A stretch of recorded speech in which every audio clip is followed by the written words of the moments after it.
One of the thing or one of the things. One of my friend or one of my friends. One of my classmate or one of my classmates. Which one is right? I'll tell you.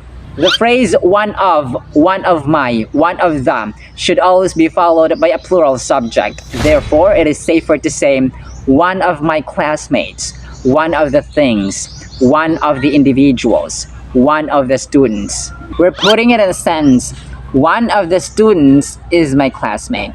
One of the students is my classmate. Pay attention to the singular linking verb is, not referring to the students but to the one of the students. One referring to s and connected or agreeing to is, and then is agreeing to one, not the students. At ito ang konting kalamang dapat na alam mo. Ang cheetah mga sabreros na may scientific name na Sinonyx jubatus, ang pinakamabilis na land animal sa buong mundo.